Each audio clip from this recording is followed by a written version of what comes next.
Hello learners, welcome to SMS strategy means success. আজ আমরা আলোচনা করব প্রাইমারি ইন্টারভিউতে ধরা 20টা কোয়েশ্চেন এবং অ্যান্সার নিয়ে। যেমন 9 তারিখে যে সমস্ত কোয়েশ্চেনগুলি পাওয়া গিয়েছিলো সেই অ্যান্সারগুলো আমরা আলোচনা করেছিলাম। আজকেও কিন্তু আমরা 10 তারিখে যে সমস্ত কোয়েশ্চেন করা হয়েছিল 10ই ফেব্রুয়ারি, সেই সমস্ত কোয়েশ্চেন অ্যান্সার নিয়ে আমরা আলোচনা করব। আমরা চলে যাব প্রথম প্রশ্নে। প্রথম প্রশ্ন, ধনধান্যে পুষ্পে ভরা, এর রচয়িতাকে? এর সঠিক উত্তর হয়ে যাবে দ্বিজেন্দ্রলাল রায়। এটি একটি বিখ্যাত দেশাত্মবোধক গান। গানটিতে ভারতের প্রাকৃতিক সৌন্দর্য ও সমৃদ্ধির চিত্র তুলে ধরা হয়েছে।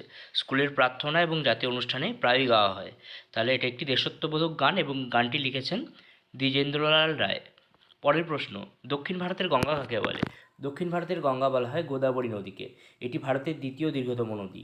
মহারাষ্ট্রের ত্রম্বক থেকে এটি উৎপন্ন হয়েছে। তাহলে গোদাবরী নদী প্রথমত হচ্ছে ভারতের দ্বিতীয় দীর্ঘতম নদী এবং এটা মহারাষ্ট্রের ত্রম্বক থেকে উৎপন্ন হয়ে বঙ্গোপসাগরে পতিত হয়েছে। পরের প্রশ্ন, আন্তর্জাতিক তারিখ রেখা কী? আন্তর্জাতিক তারিখ রেখা হলো 180 ডিগ্রি দ্রাঘিমাংশ বরাবর কল্পিত রেখা। এটা প্রশান্ত মহাসাগরের উপর দিয়ে গেছে। তাহলে প্রথমত এটা 180 ডিগ্রি দ্রাঘিমাংশ বরাবর, 180 ডিগ্রি দ্রাঘিমাংশ বরাবর কল্পিত রেখা, যেটা প্রশান্ত মহাসাগরের উপর দিয়ে গেছে। এবং এই রেখা অতিক্রম করলে তারিখ একদিন পরিবর্তিত হয়। সময় গণনার ক্ষেত্রে এর গুরুত্বপূর্ণ ভূমিকা আছে। পরের প্রশ্ন, পশ্চিমবঙ্গ দিবস কবে পালিত হয়? পশ্চিমবঙ্গ দিবস পালিত হয় 20শে জুন 1947 সালে। এই দিনে বাংলা বিভাজনের সিদ্ধান্ত হয় এবং রাজ্যের ইতিহাসের স্মরণে এই দিনটিকে পালন করা হয়। 20শে জুন তাহলে হয়ে যাবে সঠিক অ্যান্সার। পরের প্রশ্ন, চেরনোবিল দুর্ঘটনা কবে ঘটে? 26শে এপ্রিল 1986 সাল। 1986 সালের 26শে এপ্রিল চেরনোবিল এই দুর্ঘটনা ঘটে 1986 সালে, এবং এটা ইউক্রেনের চেরনোবিল পারমাণবিক বিদ্যুৎ কেন্দ্রে বিস্ফোরণ হয় এবং এই তেজস্ক্রিয় বিকিরণে বহু মানুষ ক্ষতিগ্রস্ত হয়। বিশ্বের অন্যতম ভয়াবহ পারমাণবিক দুর্ঘটনা এটি। পরের প্রশ্ন, আজাদ হিন্দ ফৌজের প্রতিষ্ঠাতা কে? অর্থাৎ আইএনএ।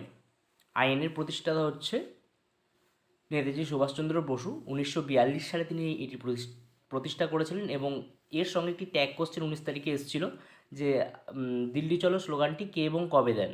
তো এটা ছিল এই দিল্লি চলো যে স্লোগানটা ছিল সেটা কিন্তু এখান থেকেই নেওয়া হয়েছিল। এর লক্ষ্য ছিল সশস্ত্র সংগ্রামের মাধ্যমে ভারতকে স্বাধীন করা। 1942 সাল, নেতাজি সুভাষচন্দ্র বসু, এবং স্লোগান ছিল দিল্লি চলো। পরের প্রশ্ন, WHO এর পুরো নাম কি? ওয়ার্ল্ড হেলথ অর্গানাইজেশন, যেটার প্রতিষ্ঠা দিবস 7ই এপ্রিল 1948। সদর দপ্তর জেনেভা, সুইজারল্যান্ড, এবং বিশ্বব্যাপী স্বাস্থ্য বিষয়ক কাজ এরা পরিচালনা করে। 7ই এপ্রিল 1948, WHOর full form world health organization, এবং এর সদর দপ্তর জেনেভা, সুইজারল্যান্ড। পরের প্রশ্ন, মনসবদারি প্রথা কবে চালু হয়? 1571 খ্রিস্টাব্দে চালু হয়। মুঘল সম্রাট আকবর চালু করেন। সামরিক এবং প্রশাসনিক পদমর্যাদা নির্ধারণের এটি একটি ব্যবস্থা। মনসবদারের সৈন্য সংখ্যা অনুযায়ী মর্যাদা নির্ধারিত হয়। তাহলে 1571 খ্রিস্টাব্দে চালু হয় এবং চালু করেন মুঘল সম্রাট আকবর। এটা সামরিক এবং প্রশাসনিক পদমর্যাদা নির্ধারণের ব্যবস্থা। পরের প্রশ্ন, ক্যালসিয়াম দুর্বলতায় কোন রোগ হয়? ক্যালসিয়াম দুর্বলতায় শিশুদের ক্ষেত্রে হয় রিকেট, এবং বড়দের অর্থাৎ বয়স্কদের ক্ষেত্রে হয় অস্টিওম্যালেসিয়া, যার ফলে হাড় দুর্বল হয় এবং হাড় বাঁকা হয়ে যায়। ভিটামিন ডি এর অভাব হচ্ছে এর প্রধান কারণ। পরের প্রশ্ন, ভারতের প্রথম মহিলা রাষ্ট্রপতি কে? ভারতের প্রথম মহিলা রাষ্ট্রপতি প্রতিভা পাটিল, যার কার্যকাল 2007 থেকে 2012 সাল, এবং ইনি ছিলেন ভারতের 12তম রাষ্ট্রপতি। তাজমহল কোন পাথর দিয়ে তৈরি? তাজমহল সাদা মার্বেল পাথর দিয়ে তৈরি। রাজস্থানের মরকানা থেকে এই সাদা মার্বেল পাথর আনা হয়। শাহজাহান নির্মাণ করেন এবং এটি একটি ইউনেস্কো ওয়ার্ল্ড হেরিটেজ সাইট। সাদা মার্বেল দিয়ে তৈরি হয়, রাজস্থানের মরকানা থেকে এইগুলি আনা হয়, মানে এই পাথর, এবং শাহজাহান এটি নির্মাণ করেন। সূর্য মন্দির কোথায় রয়েছে? আমরা জানি ওড়িশাতে কোণারকে রয়েছে। এটা 1300 শতাব্দীতে নির্মিত হয়। রাজা নরসিংহদেব এটি নির্মাণ করেছিলেন। তাহলে রাজা নরসিংহদেব কোণারকে সূর্য মন্দির নির্মাণ করেন। ওড়িশাতে কোণারকে এটি অবস্থিত এবং 1300 শতাব্দীতে এটি নির্মিত হয়। এর আকৃতি কেমন? এর আকৃতি হলো কিছুটা রথের মতো।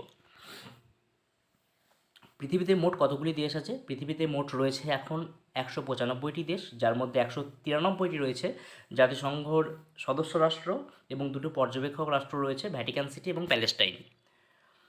পেঙ্গুইন কোথায় থাকে? পেঙ্গুইন নিয়ে বললাম যে কোয়েশ্চেন এসেছিল। পেঙ্গুইন কী খায় আগের যে সেশন ছিল সেখানে কোয়েশ্চেন ছিল, এবং 20 তারিখে কোয়েশ্চেন ছিল পেঙ্গুইন কোথায় থাকে। পেঙ্গুইন হচ্ছে আন্টার্কটিকা, দক্ষিণ মেরু অঞ্চলে বেশি দেখা যায়, উঠতে পারে না কিন্তু সাঁতারে বেশ দক্ষ। দন্তবর্ণ কোনগুলো? ত, থ, দ, ধ, দন্তের ন। উচ্চারণের সময় জিহ্বা বা দাঁতের গোড়া স্পর্শ করে এবং এটি ব্যঞ্জনবর্ণের একটি শ্রেণী। প্রকৃত ও অপ্রকৃত ভগ্নাংশ কী? প্রকৃত ভগ্নাংশ হচ্ছে যেখানে লব ছোট হয়, হর বড় হয়, যেমন 3/5। অপ্রকৃত ভগ্নাংশ হচ্ছে লব বড় হয় বা লব বড় বা সমান হয় হরের সমান আর কি। হর সেখানে ছোট হতে পারে বা হরের সমান হয় লব, যেমন 7/5। এবার অপ্রকৃত ভগ্নাংশকে মিশ্র ভগ্নাংশে রূপান্তরিত করা যায়। ছড়া এবং কবিতার পার্থক্য কী? ছড়া হলো সহজ ভাষা, শিশুদের উপযোগী। কবিতা হচ্ছে গভীর ভাব, অলঙ্কারপূর্ণ। তাহলে কবিতায় ছন্দ, অলঙ্কার এবং ভাবের গুরুত্ব বেশি। ঠিক আছে, ছড়ার ক্ষেত্রে সেটা দেখা যায়, ছড়ার ক্ষেত্রে শুধুমাত্র দুটো লাইনের মিল, সেটাই কিন্তু প্রধান এখানে বৈশিষ্ট্য। কিন্তু কবিতার ক্ষেত্রে সেখানে মনের ভাব এবং অলঙ্কার কিন্তু বেশি গুরুত্ব বা প্রাধান্য পায়। পরের প্রশ্ন, মধুসূদন দত্তের দুটি কাব্যগ্রন্থ কী? মেঘনাদবধ কাব্য এবং বীরাঙ্গনা, এবং তিনি অমৃতাক্ষর ছন্দের প্রবর্তন করেছিলেন। মেঘনাদবধ কাব্য এবং বীরাঙ্গনা। সুন্দরী গাছ কী জন্য বিখ্যাত? সুন্দরবনের প্রধান বৃক্ষ হচ্ছে সুন্দরী গাছ। সুন্দরবনের প্রধান বৃক্ষ, এটি লবণাক্ত জলে জন্মাতে পারে। সুন্দরবন নামের উৎপত্তি এই গাছ থেকে এবং রয়্যাল বেঙ্গল টাইগারের এটি হলো আবাসভূমি। লবণাক্ত জলে জন্মায় এবং সুন্দরবনের প্রধান বৃক্ষ হচ্ছে সুন্দরী গাছ। তো এটাই ছিল আজকের সেশনের কোয়েশ্চেন। তো এর পরবর্তী যে কোয়েশ্চেনগুলির সেট আছে, সেই কোয়েশ্চেন সেট নিয়েও আমি এর পরের ভিডিওতে অবশ্যই হাজির হব। তো তোমরা অবশ্যই সুবিধা পেতে চাইলে এবং কিছু প্রশ্ন যদি কমন আসে তাতে তোমরাই উপকৃত হবে, তাই চ্যানেলটাকে অবশ্যই ফলো করে রেখো। ইন্টারভিউর প্রত্যেকটা ইচ অ্যান্ড এভরি প্রশ্ন নিয়ে কিন্তু এই চ্যানেলে আলোচনা করা হবে। Thank you.